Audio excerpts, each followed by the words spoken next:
বিজ্ঞানের জগৎকে সমৃদ্ধ করেছিলেন স্যার আইজ্যাক নিউটন। বিশ্বকে তিনি দিয়েছেন একাধিক সূত্র। তার মধ্যে এক যুগান্তকারী সূত্রে তিনি মানবজাতিকে শিখিয়েছেন প্রত্যেক ক্রিয়ার একটি সমান ও বিপরীত প্রতিক্রিয়া থাকে। বর্তমান সময়ে এই সূত্র পদার্থবিজ্ঞানে যতটা খাটে তার থেকেও অনেক বেশি প্রয়োগ হতে দেখা যায় রাজনীতির মাঠে। বিশেষ করে উপমহাদেশের ভূ রাজনীতিতে নতুন করে যখন সমীকরণ তৈরি হচ্ছে, তখন সেখানে ঘি ঢেলে আগুনের ব্যাপ্তি বাড়াচ্ছে এই প্রতিক্রিয়া সূত্র। কেন বললাম এই কথা জানেন? নিশ্চয়ই মনে আছে ভারত বাংলাদেশের সাম্প্রতিক টানাপোড়েনের কথা। কত কত কি বাতিল হলো, একদিকে ট্রান্সশিপমেন্ট বাতিল হয় তো অন্যদিকে ট্রানজিট। এবার সেই টানাপোড়েন রূপ নিল ধরপাকড়ে। ভারতের পশ্চিম উপকূলীয় রাজ্য গুজরাট থেকে 1000-এর বেশি বাংলাদেশি নাগরিককে গ্রেপ্তার করা হয়েছে। শুক্রবার রাতভর রাজ্যের আহমেদাবাদ ও সুরাটে যৌথ বাহিনীর অভিযানে ওই বাংলাদেশিরা গ্রেপ্তার হন।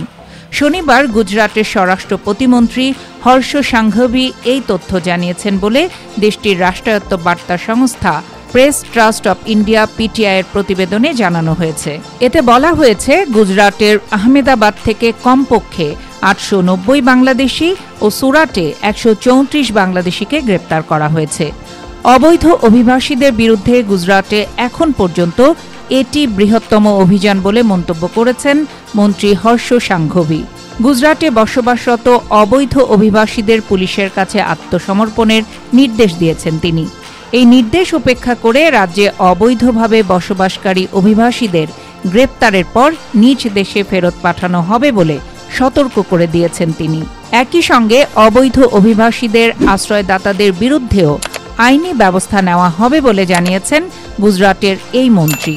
ভিডিও কনফারেন্সে রাজ্যের জ্যেষ্ঠ পুলিশ কর্মকর্তাদের সঙ্গে বৈঠকের পর সাংবাদিকদের সঙ্গে আলাপকালে মন্ত্রী হর্ষ সাংঘভি বলেছেন, অবৈধ বাংলাদেশিদের গ্রেপ্তারে রাজ্য পুলিশ ঐতিহাসিক সাফল্য দেখিয়েছে।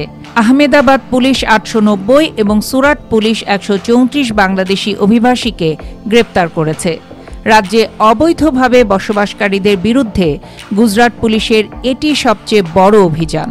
তিনি বলেন, গ্রেপ্তারকৃত বাংলাদেশিরা গুজরাটে আসার আগে ভারতের বিভিন্ন অঞ্চলে অবস্থান করেন।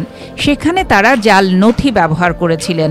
গুজরাটের এই মন্ত্রী বলেন, গ্রেপ্তারকৃতদের মধ্যে অনেকেই মাদক চোরাচালান ও মানব পাচারের সঙ্গে জড়িত।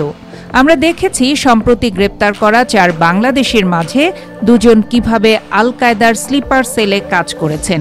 গুজরাটে এই বাংলাদেশিদের কার্যক্রমের বিষয়ে বিস্তারিত তদন্ত করা হবে। হর্ষ সাংঘভি বলেন, শিগগিরই ওই বাংলাদেশিদের নিজ দেশে প্রত্যাবাসনের বিষয়ে ব্যবস্থা নেওয়া হবে।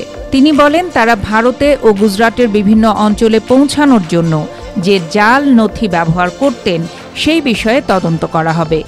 একই সঙ্গে যারা তাদের জাল নথি তৈরি করে দিয়েছেন তাদের বিরুদ্ধেও ব্যবস্থা নেওয়া হবে। কেবল বাংলাদেশ নয়, সম্প্রতি কাশ্মীরে সন্ত্রাসী গোষ্ঠীর হাতে 26 জন নিহত হবার জের ধরে একের পর এক উত্তেজনা জন্মাচ্ছে ভারত পাকিস্তান বর্ডারেও।